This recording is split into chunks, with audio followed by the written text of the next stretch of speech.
The crisp autumn wind carried the scent of pumpkin spice and freshly baked goods as I made my way down Main Street, clutching a stack of flyers for the annual Harvest Festival. The town square bustled with activity, and I couldn't help but smile at the familiar faces setting up booths and decorating the park's gazebo with vibrant fall foliage. "Lila, over here!" My heart sank as I turned to find my sister, Marla, waving me over with a saccharine smile plastered across her perfectly made-up face. Even after a decade, the sight of her still stirred a whirlwind of emotions within me: anger, resentment, and a lingering sadness that our bond had shattered beyond repair. "Marla," I managed, forcing a tight-lipped smile, "fancy seeing you here." Her eyes narrowed ever so slightly, zeroing in on the flyers in my hands.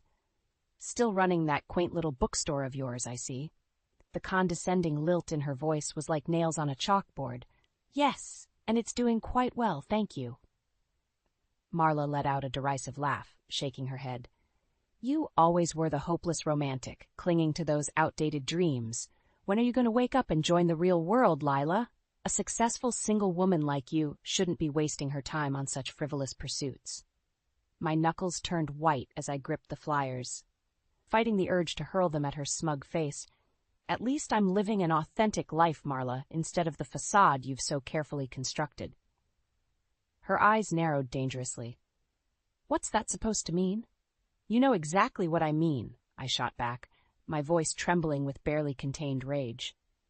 "You've always been jealous of me, ever since we were kids. That's why you did what you did. Stole Evan right from under me, just like you stole everything else that meant something to me." Marla's perfectly sculpted mask slipped, revealing a flash of the ugly, seething envy that lurked beneath. "Don't flatter yourself, Lila. Evan was never yours to begin with. He just realized what a pathetic, delusional loser you are and came to his senses." Her words cut deep, ripping open old wounds that had never truly healed. But this time, something within me shifted. A burning determination ignited in my chest, fueled by a decade's worth of pent-up anger and resentment. "Keep telling yourself that, Marla," I said, my voice low and steady. "But we both know the truth. And one day, everyone else will too." With that, I turned on my heel and strode away, leaving her sputtering behind me. The time for cowering in her shadow was over. This was the start of something new, a reckoning years in the making, where the scales of justice would finally tip in my favor. No more playing the victim. It was time for Marla to face the consequences of her actions. As I stormed away from my encounter with Marla, memories came flooding back like a tidal wave, threatening to drown me in their bitter currents. It started when we were kids, really. Marla was always the favorite, the golden child who could do no wrong in our parents' eyes. While I was the shy, bookish one, content to lose myself in the pages of a novel, Marla craved the spotlight, demanding attention with her antics and tantrums. "Why can't you be more like your sister?" Mom would chide, her brow furrowed in disappointment whenever I fell short of Marla's lofty standards. Things only escalated as we grew older. In high school, Marla ruled the social scene, her posse of sycophants trailing in her wake. She snatched up the captain's position on the cheerleading squad, as well as the lead role in every school play. "Who would want to watch a play with you as the star, Lila?" she sneered when I dared to audition. "You're about as interesting as a piece of wet cardboard."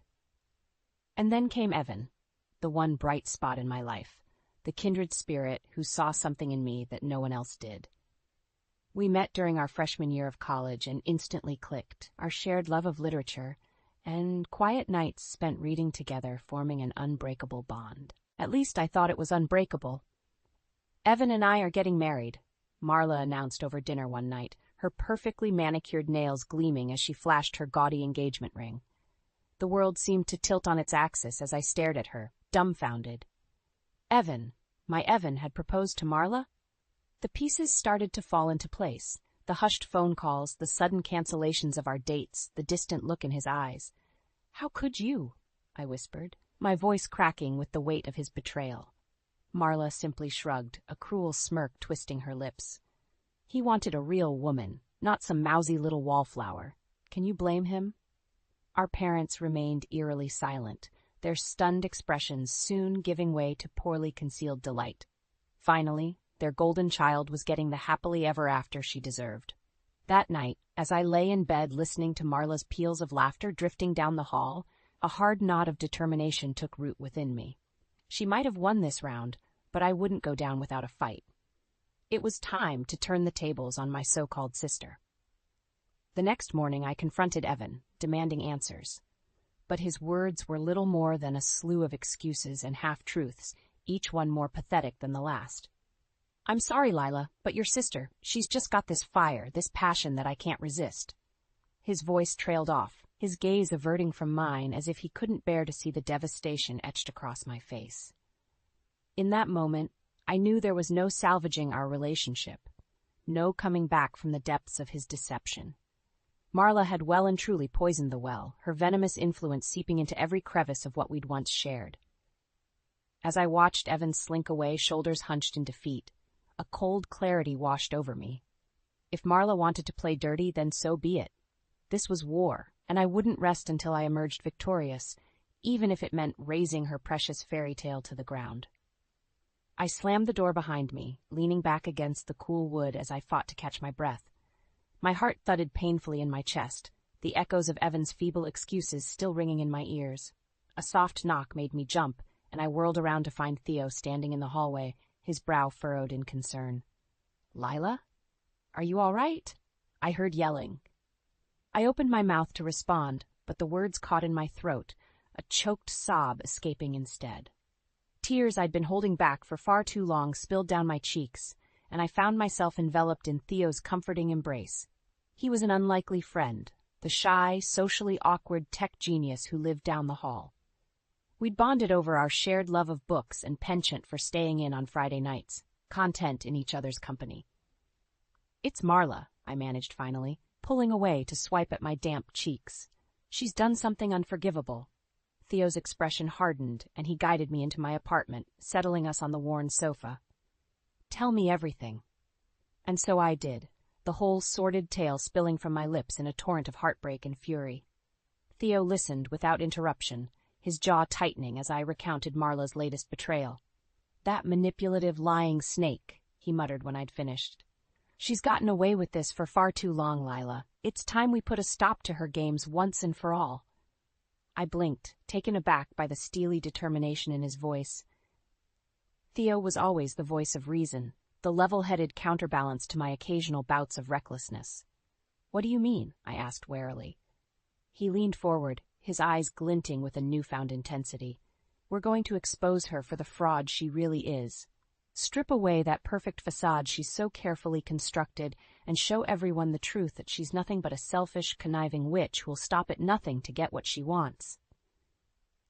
A slow smile spread across my face as the weight of his words sank in. Revenge, sweet, delicious revenge, was finally within my grasp. "How?" I breathed, my pulse quickening at the thought. Theo's smile turned feral, sending a shiver down my spine. "Leave that to me. I might not be much of a fighter, but I know my way around a computer system better than anyone. If there's dirt to be found on your sister, I'll find it." Over the next few weeks, Theo became my co-conspirator, my trusted ally in the battle against Marla's tyranny. He hacked into her emails, her bank records, her social media accounts, unearthing a trail of lies and deceptions that would make even the most hardened cynic blush. Financial misdeeds, extramarital affairs, backstabbing her so-called friends. No stone was left unturned as we meticulously compiled our arsenal of evidence. With each new revelation, the flames of my determination burned brighter, fueled by the knowledge that soon, very soon, Marla's reign of terror would come crashing down around her. "Are you sure you want to go through with this?" Theo asked one night as we pored over the mountain of incriminating files. "There's no going back once we pull the trigger." I met his gaze, unwavering. "She brought this on herself. It's long past time Marla faced the consequences of her actions." A slow smile spread across his lips and he gave a solemn nod. "Then let's burn that bitch's world to the ground." The evidence was damning. A meticulously curated trail of infidelities, financial indiscretions, and outright lies that would make even the most hardened criminal blush. As Theo and I pored over the files, I could feel the righteousness of our cause burning within me, stoking the flames of a long-simmering fury. Your sister really is a piece of work, isn't she?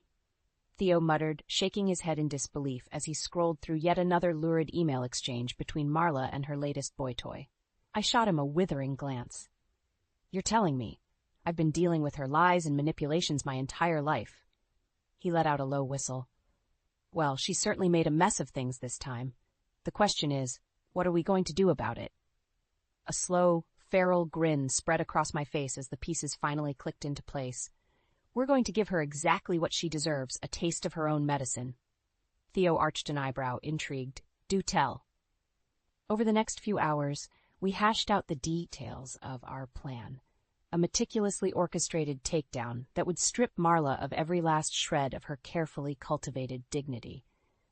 No more hiding behind her pristine veneer, no more playing the doting wife and beloved daughter. It was time for the world to see her for the duplicitous snake she truly was. We'll start by planting seeds of doubt, I explained, tapping my finger against the stack of incriminating documents. Leak a few choice tidbits to the right people. Let the whispers and sideways glances begin to chip away at her perfect image. Theo nodded, his expression grim. And then we go for the jugular. Release everything we've got in one fell swoop. Let the truth detonate like a nuclear bomb right in the middle of her precious little fairy tale. Exactly. My gaze hardened, steely with resolve. I want her to lose everything. Her sham of a marriage, her status, her reputation. I want her to feel the same burning humiliation she inflicted on me all those years ago. For a moment, Theo's eyes softened, and he reached across the table to take my hand in his calloused grip. Are you sure about this, Lila? This is a point of no return. Once we set this plan in motion, there's no going back. I met his gaze, unflinching. I've never been more sure of anything in my life. Marla has lied and cheated and stolen her way through life for far too long. It's time she learned that actions have consequences. His lips curved into a grim smile, and he gave my hand a reassuring squeeze. Then let's make that bitch pay. Over the next few weeks, we put our plan into motion, gradually leaking choice morsels from our trove of evidence to select members of our social circle. At first, the reveals were subtle, a whispered rumor here, a meaningful glance there, but soon, the doubts began to take root.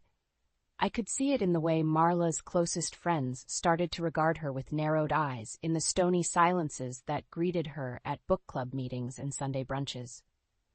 Little by little, the cracks in her meticulously constructed facade began to show, spiderwebbing outward until the whole sham threatened to crumble beneath the weight of its own deceit.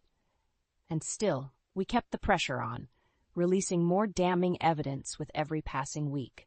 Sordid photos, incriminating audio recordings, bank statements detailing her financial treachery, nothing was off limits in our quest to decimate her credibility. Throughout it all, Marla remained blissfully oblivious, her perfectly coiffed head held high as she swanned through town, utterly convinced of her own untouchability. Her arrogance only fueled my determination, stoking the flames of a long-simmering fury that would soon erupt into an inferno of retribution. Because the best was yet to come, the grand finale that would reduce her entire world to ashes. I could hardly wait. The whispers had begun, a steady undercurrent of doubt and suspicion that rippled through our once idyllic town, eroding the foundations of Marla's carefully constructed fairy tale. I could see it in the sidelong glances and thinly veiled sneers that followed her wherever she went, the once adoring masses now regarding her with a newfound wariness. It was working, I realized with a quiet thrill of satisfaction. Our drip feed of damning evidence was having the desired effect, ripping away the layers of artifice and exposing the rot that lay festering beneath Marla's immaculate veneer. But it wasn't enough. Not yet. We needed to go bigger, to plant the seeds of discord deeper, if we were to ensure the total annihilation of her pristine reputation. Time for phase 2, Theo murmured, his expression grim as he handed me a thick manila envelope. I raised an eyebrow, thumbing through the contents, a dossier packed with incriminating photos, financial statements, and transcripts of Marla's most salacious indiscretions. Are you sure about this? I asked, my heart pounding in my chest. Once we put this out there, there's no taking it back. Theo's jaw tightened, his eyes hardening with resolve. She made her bed, Lila. Now she has to lie in it. With a steadying breath, I nodded. It was now or never. Over the next few weeks, I embarked on a whirlwind tour of reconnection, reaching out to our once tight circle of family and friends with the guise of reconciliation. Coffees and long lunches were had, old bonds rekindled under the pretense of burying the hatchet and moving forward. All the while, I subtly steered the conversations toward Marla, sharing carefully curated snippets from the dossier that painted a vivid picture of her betrayals and moral failings. "I can't believe she did that to you," Mom gasped, her eyes wide with horror as she pored over the damning evidence. "Oh, Lila, I'm so sorry. We never should have taken her side." Dad merely shook his head in stunned silence, his expression stricken as the full weight of Marla's deceptions finally sank in. One by one, the dominoes began to fall, each revelation stripping away another layer of blind loyalty, until the full, ugly truth was laid bare. By the time I was done, our once impenetrable inner circle had been thoroughly turned, their allegiances shifting in the wake of Marla's undeniable transgressions. Even Evan, her hapless husband, found himself wavering as the sordid details of her infidelities and financial treachery came to light. "I can't believe she'd do this to me," he muttered, running a hand through his hair as he stared at the incriminating photos. "After everything." His voice trailed off, and for a fleeting moment, I felt a pang of sympathy for the man who had once been my world. But the feeling was quickly quashed, smothered beneath the weight of his own betrayal all those years ago. He'd made his bed, too. Now he could damn well lie in it. With each encounter, each deftly planted revelation, I could feel the tides beginning to turn in my favor, the ground slowly but surely shifting beneath Marla's feet. Her downfall was imminent, and I savored the anticipation like a fine vintage wine, letting it linger on my tongue as I bided my time.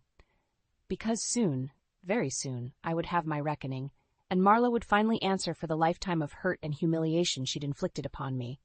This time, there would be no manipulations or lies to sway the judgment, only the cold, hard truth laid bare for all to see. I could hardly wait. The air was thick with anticipation as our family and friends gathered at Mom and Dad's house for what I had billed as a long-overdue reunion. Marla, of course, was fashionably late, a perfectly calculated move to ensure all eyes were on her as she swept into the living room, her every step oozing false graciousness. "So wonderful to have everyone together again," she simpered, air-kissing her way around the room as if she were royalty bestowing favor upon her subjects. I watched in stony silence, feeling the weight of the manila envelope burning a hole in my purse. Tonight was the night, the culmination of months of meticulous planning and strategizing. By the time the evening was through, Marla's reign of deceit would be nothing more than a smoldering ruin. "Let's get started, shall we?" I said, rising to my feet and gesturing for Marla to join me at the front of the room. "I think it's high time we cleared the air about a few things." Marla's perfectly arched brows knit together in a slight frown, but she acquiesced with a saccharine smile, ever the gracious hostess. Little did she know, her world was about to come crashing down around her. "For years, you've peddled this fiction, this carefully constructed fairy tale about who you are and what our relationship is," I began, my voice steady despite the pounding of my heart. "You've lied and manipulated and backstabbed everyone around you, all in service of maintaining your precious image." Marla's smile faltered, the first cracks beginning to show in her impeccable mask. "Lila, what are you talking about? Don't play dumb, Marla. It's over." I pulled the envelope from my purse, letting its damning contents spill across the coffee table in a cascade of incriminating evidence. "The truth is finally out." A hushed gasp rippled through the room as our friends and family leaned in, their gazes riveted on the lurid photos and bank statements that laid bare the full extent of Marla's betrayals. Infidelities, financial crimes, blatant lies, it was all there, exposed for the world to see in glaring, undeniable detail. Marla's face, drained of color, her perfectly painted lips parting in a silent scream of outrage as the reality of her situation began to sink in. You did this. How could you?" A bitter laugh escaped my lips as I regarded her with cold disdain. "How could I? That's rich, coming from you. You've spent our entire lives undermining me, stealing everything that should have been mine. Well, no more. This is your reckoning, Marla, the consequences you've been dodging for far too long." "That's a lie," she snarled, rounding on our shell-shocked parents with pleading eyes. "You can't possibly believe this nonsense. It's all a bunch of doctored photos and falsified documents, I swear!" But the certainty had already seeped from her voice, cracking beneath the weight of the incriminating evidence that surrounded her. One by one, Mom and Dad, our friends, even Evan himself began to nod in grim acceptance, their eyes reflecting a newfound hardness as the scales finally fell from their eyes. "I think we've seen more than enough, Marla," Dad said quietly, his voice heavy with a weariness that spoke of decades of being manipulated and misled. "It's over." A strangled sound escaped Marla's throat, a guttural cry of anguished disbelief as the full weight of her deceptions came crashing down upon her. In that moment she was utterly alone, cast adrift in a sea of contempt and censure, with no allies, no lifelines to cling to. As I watched her crumple to the floor in a heap of designer clothes and smeared makeup, a profound sense of vindication washed over me. At long last justice had been served, and I had been the one to deliver it. The sweet taste of victory had never been so intoxicating. The aftermath of my grand revelation was swift and brutal, a reckoning that left Marla's once charmed life in smoldering ruins. As the shock wore off and the true depths of her deceptions came to light, a palpable shift took place, the tide of public opinion turning decisively against her. Suddenly, the same people who had once fawned over her every move couldn't be bothered to make eye contact, their faces a study in thinly veiled disdain and revulsion. Marla's supposedly dear friends dropped her like a bad habit, their long-standing allegiances crumbling beneath the weight of her exposed betrayals. Even our own family wasn't spared the fallout. Mom and Dad, so long blinded by Marla's manipulations, now regarded her with a potent mix of disappointment and simmering anger. "How could you do this to us?" Mom demanded during one particularly heated exchange, her eyes rimmed with unshed tears. "After everything we've done for you, all the chances we gave you." Marla, for once, was uncharacteristically subdued, her usual bravado nowhere to be found. "I'm sorry," she mumbled, her gaze downcast and lifeless. "I never meant to hurt anyone." The words rang hollow, a feeble attempt at contrition that did little to salve the wounds her deceit had inflicted. Dad merely shook his head, his expression hardening. "Save it, Marla. You made your bed. Now you have to lie in it." And what a bed it was, a tangled web of lies and indiscretions that quickly began to unravel with every passing day. Photos of her numerous affairs surfaced online, igniting a firestorm of scandal that left her reputation in tatters. Financial discrepancies were unearthed, hinting at potential legal troubles on the horizon. Even Evan, her hapless husband, couldn't turn a blind eye any longer, filing for divorce amidst a torrent of sordid revelations about her infidelity. Through it all, I watched with a strange sense of detachment, as if observing the implosion of someone else's life from a great distance. Gone was the seething rage that had once consumed me, replaced by a profound sense of catharsis, a weight lifted from my shoulders after years of carrying the burden of Marla's betrayals. She had brought this upon herself, I reminded myself whenever a flicker of residual guilt threatened to take hold. This was justice, pure and simple. The scales finally balanced after a lifetime of being tipped in her favor. Still, a part of me couldn't help but feel a twinge of pity as I watched Marla's world crumble around her.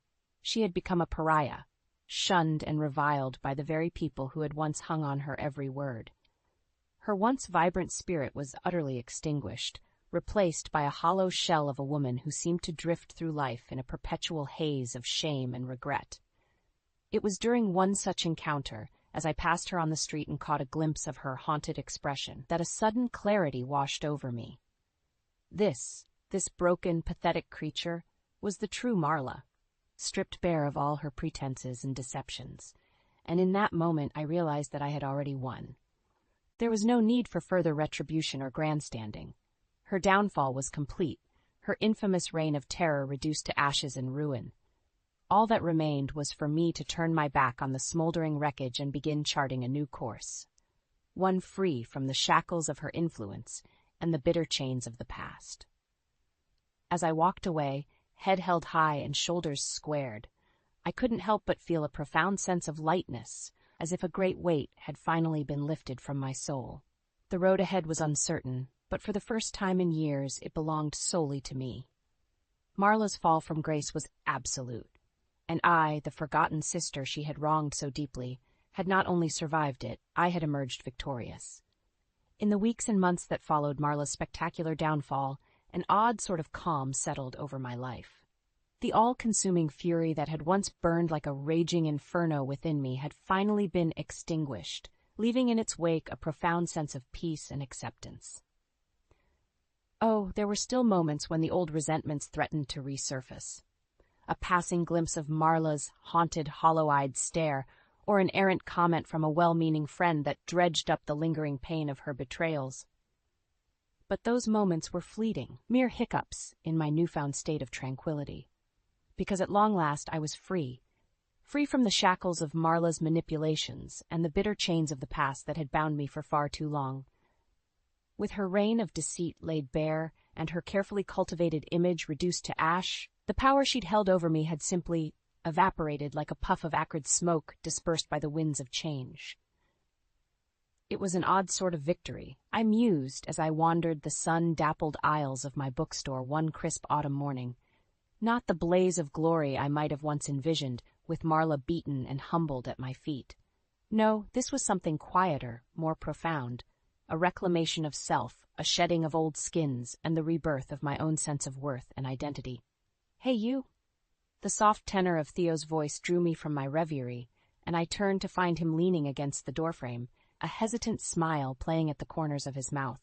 My heart gave a treacherous little flutter at the sight of him.